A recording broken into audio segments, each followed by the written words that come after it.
Voilà, quoi. Il y a des choses, tu te dis, par exemple, si je vous dis ce soir ici, racine carrée de 25, vous dites 5, ok, et alors? Alors ça, c'est quand même une grande question qui revient assez souvent d'ailleurs, que ce soit à titre personnel ou dans le débat public aussi parfois, c'est à quoi ça peut bien servir de faire des mathématiques et de les étudier. Parce qu'apparemment, c'est quand même une matière qu'on utilise quasiment jamais dans la vie de tous les jours. La vérité, c'est que dans la vie quotidienne, les maths ne servent à rien. Aïe! Strictement à rien. Et là, dites-vous que c'est quand même un ancien ministre de l'Éducation nationale qui parle, donc bon, c'est vous dire si les mathématiques ont la cote. Mais remarquez qu'apparemment, M. Ferry n'a pas complètement tort sur le fait que, dans la vie de tous les jours, les mathématiques qu'on apprend à l'école ne servent apparemment à rien. Enfin, ça sert juste à une infime partie de la population. Aux chercheurs, aux physiciens, aux ingénieurs, aux architectes peut-être, aux profs de maths sûrement. Faut bien qu'ils perpétuent aussi l'espèce, ces gens-là. Mais sinon, le reste de la population, pas besoin des maths. Ça semble évident. Le truc, c'est que ça semble évident et que les mathématiques ne servent apparemment à rien. Et je pèse ce mot d'apparemment parce que, comme on va le voir, il s'agit bien d'une apparence bien trompeuse et sacrément tenace. Alors déjà, historiquement, il faut le noter, à l'origine, les mathématiques, elles sont sans doute apparues pour répondre justement à un besoin d'utilité. Parce que l'origine des maths, très certainement, ça a été une réponse à la nécessité de compter. Compter, c'est vraiment ça la racine des maths. Parce que compter, ça a été pour les hommes extrêmement utile. Par exemple, compter le nombre de bêtes dans un troupeau pour savoir combien il en reste, pour être sûr qu'il n'y en ait pas une qui se soit barrée, pas compter la quantité de provisions qui reste, bien plus tard aussi compter le nombre de jours qu'il y a dans une année pour réussir à comprendre et à prédire quand les saisons vont arriver, etc., quand est-ce qu'il va faire froid, machin. Et en fait, la capacité de compter, c'est même tellement utile que ça a sans doute même été un avantage de survie dans l'évolution. Et pas que pour les hommes d'ailleurs. Parce que cette capacité de compter, elle n'est pas du tout exclusivement humaine. Mais alors, mais vraiment pas, quoi. Il y a beaucoup d'espèces animales qui savent très bien compter. Par exemple, dans la savane, si une harde de 3 lions entend et distingue les rugissements de 4 lions dans un groupe voisin, ils se taillent. Ils sont en sous-effectif et ils le savent parce qu'ils réussissent à compter et à comparer les quantités. Vous retrouvez ça aussi chez les poissons, chez les épinoches et les gambusiers par exemple, qui sont capables de distinguer super rapidement et efficacement le banc de poissons qui possède le plus de membres. Vous avez aussi les chimpanzés qui sont capables de faire des additions et des perroquets qui sont aussi très bien capables de compter. 8, 8, 8.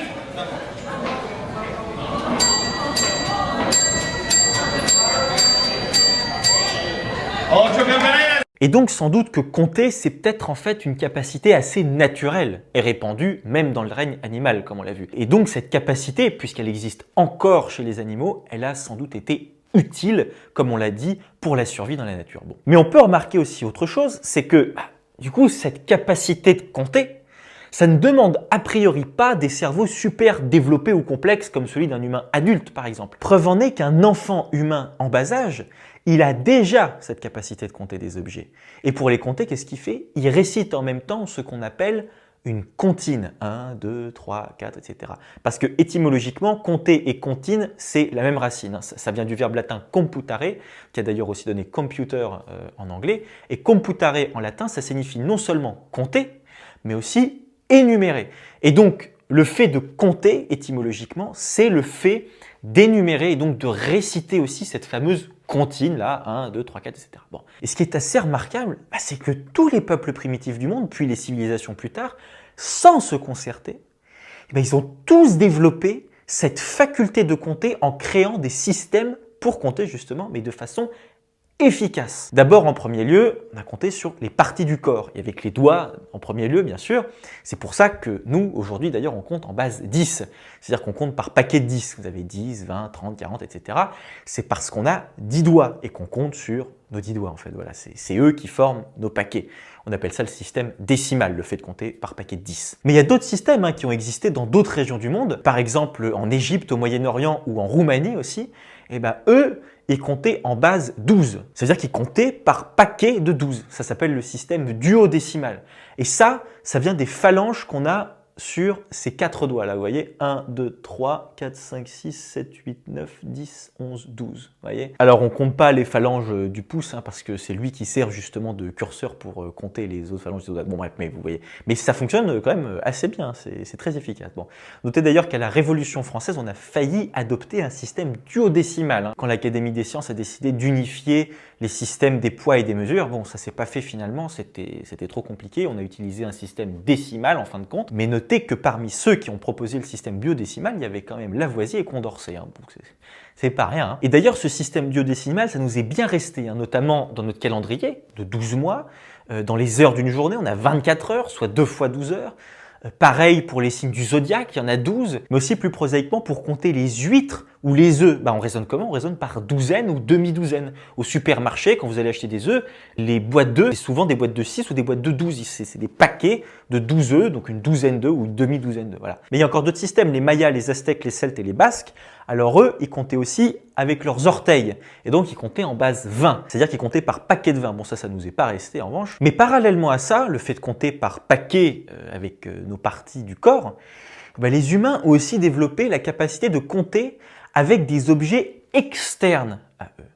C'est-à-dire que, par exemple, pour compter le nombre de bêtes dans un troupeau, pour s'en souvenir, etc., les humains, plutôt que d'utiliser leur partie de corps, ils ont utilisé, par exemple, des cailloux. C'est-à-dire que chaque caillou représentait une bête. C'est plus facile pour s'en souvenir, comme ça on a des cailloux avec nous, voilà, c'est pratique. Et c'est marrant parce que le mot même de calcul, étymologiquement en latin, ça vient justement de calculus, qui veut dire en latin caillou. Voilà, calculus, c'est assez marrant. Et des supports matériels pour compter et se rappeler certaines quantités de bêtes ou autres, les humains en ont depuis plus de 30 000 ans.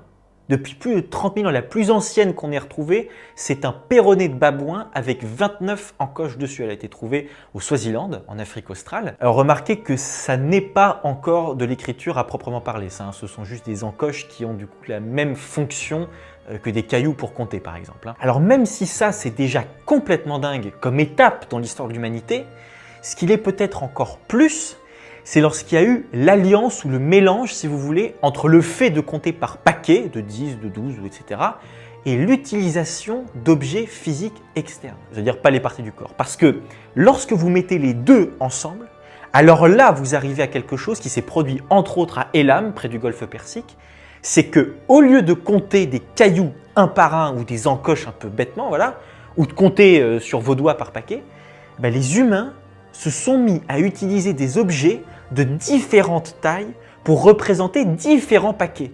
Par exemple, un petit bâtonnet pour représenter une unité, une bille plate pour représenter une dizaine, une boule pour représenter une centaine, etc. etc. Voilà. Et ça c'est complètement dingue quand on y pense. C'est complètement dingue parce que dans l'histoire de l'humanité, ça a permis à l'humain de développer de façon hyper puissante une faculté, une capacité, on pourrait même dire un art proprement humain, et dont aucun autre animal sur Terre ne dispose, c'est ce qu'on appelle le dénombrement. Et ça, vous allez voir, mais c'est miraculeux comme truc. Par exemple, je sais pas, imaginez qu'il ait fallu à un moment donné, je sais pas moi, savoir quelle quantité de blé ou d'orge on avait récolté. Voilà le problème. Bon, là, compter les graines une par une comme ça, voilà, ce serait juste beaucoup, mais beaucoup trop long, quoi. Et on peut tout à fait le dire, c'est un peu bourrin comme méthode. Donc plutôt que de faire ça, ce qu'on peut faire, c'est fabriquer par exemple un sac qui peut contenir, disons, jusqu'à 1000 graines, voilà, disons 1000 graines par sac, c'est bien. Et dès que vous remplissez un sac, hop, vous mettez un petit bâtonnet de côté pour représenter l'unité, deuxième sac, hop, deuxième bâtonnet, etc. jusqu'au 10e sac, et là vous mettez une bille plate à la place des 10 bâtonnets, voilà, pour représenter une dizaine. Et si à la fin, mettons que vous avez 3 billes plates et 2 bâtonnets, ça veut dire que vous avez rempli 30 plus 2 sacs, soit 32 sacs, et donc que vous avez 32 fois 1000 graines, c'est-à-dire 32 000 graines. Et ça, c'est complètement dingue parce qu'on n'a pas compté les graines une par une. Vous imaginez le temps qu'il aurait fallu s'il avait fallu qu'on compte toutes les graines. Là, on peut dire, il y a 32 000 graines à peu de choses près. Et on ne les a pas comptées. Et je pèse ce mot, on ne les a pas comptées. On les a dénombrés, c'est-à-dire qu'on a réussi à déterminer le nombre de graines qu'on avait récoltées sans avoir à les compter. Et ça, c'est fort, ça, c'est super fort. Alors en mathématiques, pour être rigoureux, dénombrer, c'est réussir à déterminer le nombre d'éléments d'un ensemble qu'on appelle son cardinal. Mais bon, ça, c'est pas très important, hein. Ce qui est important, c'est que c'est un principe vraiment balèze. Alors on a aussi fait intervenir ici le principe et l'opération de la multiplication. C'est pas anodin du tout, mais bon, passons. En revanche, il faut noter que le dénombrement et toutes les facultés de comptabilité qui vont avec, ça reste quand même des capacités qui ont eu historiquement une visée utilitaire. C'est-à-dire que c'était vraiment utile pour compter efficacement. C'était pratique comme un outil, quoi. Par exemple, c'était le cas en moins 3000 pour l'agriculture en Mésopotamie, qu'on considère d'ailleurs comme l'un des premiers berceaux des mathématiques. Mais le truc, c'est qu'il y a un moment donné dans l'histoire de l'humanité où les humains se sont mis à écrire. Et ça dans plein de régions différentes du monde. Et avec cette invention d'écriture, pour symboliser des mots et des sons d'abord, les humains ont eu l'idée ensuite de symboliser aussi les nombres mêmes. C'est-à-dire qu'au lieu d'utiliser des bâtonnets, des billes plates et des petites sphères, donc des objets physiques pour représenter des nombres, les hommes ont inventé et utilisé des symboles écrits.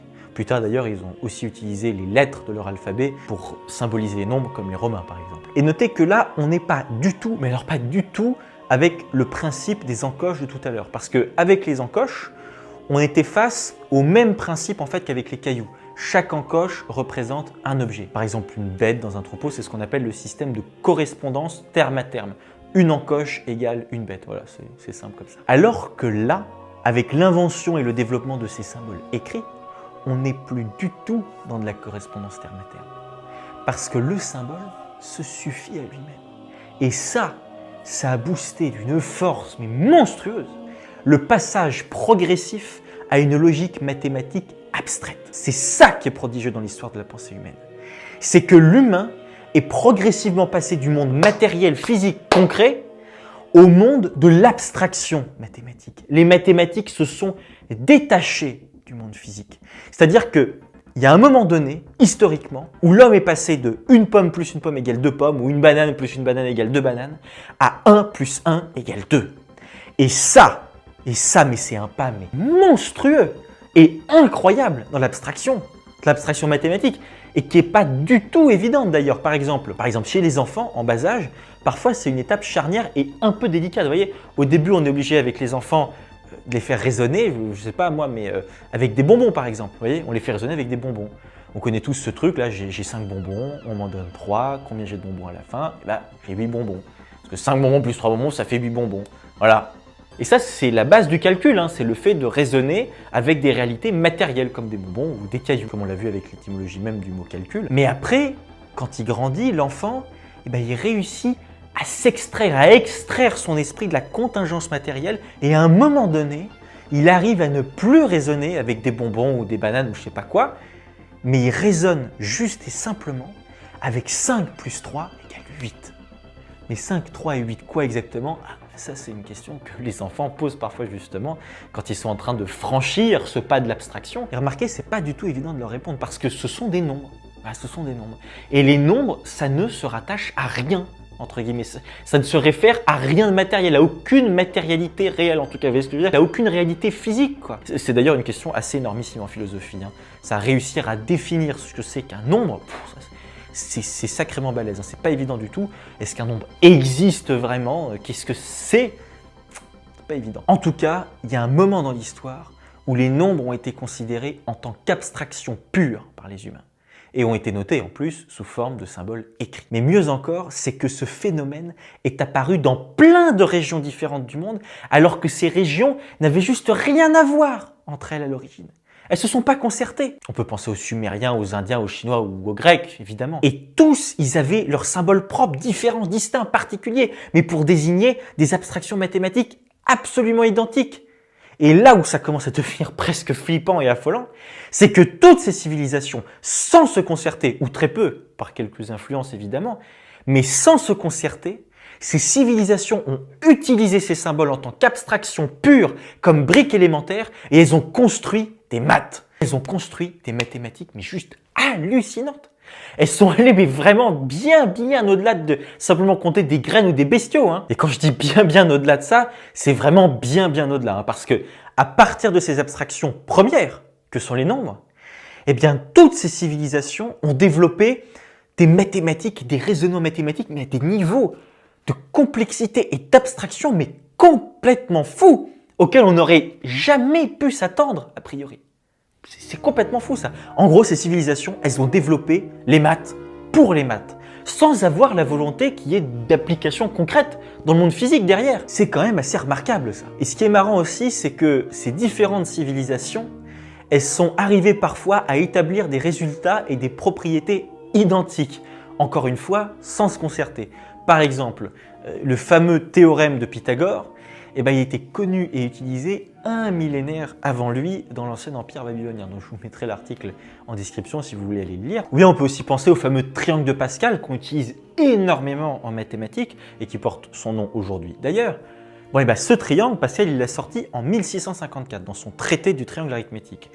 Mais en fait, ce triangle de nombres, il était déjà connu, mais bien avant, en Orient et au Moyen-Orient, plusieurs siècles avant Pascal. Par exemple, il était connu des mathématiciens persans, comme Al-Karaji au XIe siècle, et aussi des mathématiciens chinois, comme Jia Qiang au XIe siècle aussi. Et ça, alors pas le fait que les civilisations aient trouvé des résultats similaires, mais le fait que ces différentes civilisations aient développé comme ça des mathématiques abstraites à ce point, sans se concerter, c'est vraiment bizarre quand même. Parce que ces mathématiques-là, complètement abstraites et détachées du monde physique, bah, elles ne servent pas à grand-chose. Enfin, en tout cas, pas dans la vie de tous les jours. Moi, je peux vous dire, j'enseigne les mathématiques et je n'utilise jamais de trigonométrie dans la vie de tous les jours. Voilà. Et pourtant, malgré ça, les mathématiques se sont développées partout, dans toutes les régions du monde, historiquement, et à des niveaux de complexité et d'abstraction parfois complètement dingues. Alors pourquoi?